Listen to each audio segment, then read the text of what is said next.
बीड जिल्ह्याच्या दौऱ्यावरून परतत असताना उपमुख्यमंत्री सुनेत्रा पवार यांनी अहिल्यानगर महानगरपालिकेच्या नगरसेवकांची भेट घेतलेली आहे। आमदार संग्राम जगताप यांच्या निवासस्थानी सर्व नगरसेवक सुनेत्रा पवार यांच्या भेटीसाठी एकत्रित आले।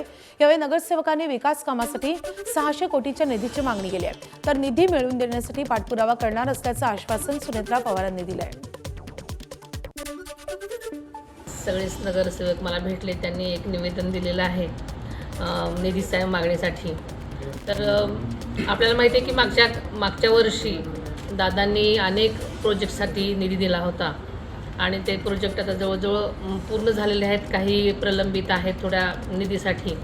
तर नक्कीच आपण आपल्या ह्याच्यामधून त्या निधीची पूर्तता करण्यासाठी मी जरूर प्रयत्न करेन।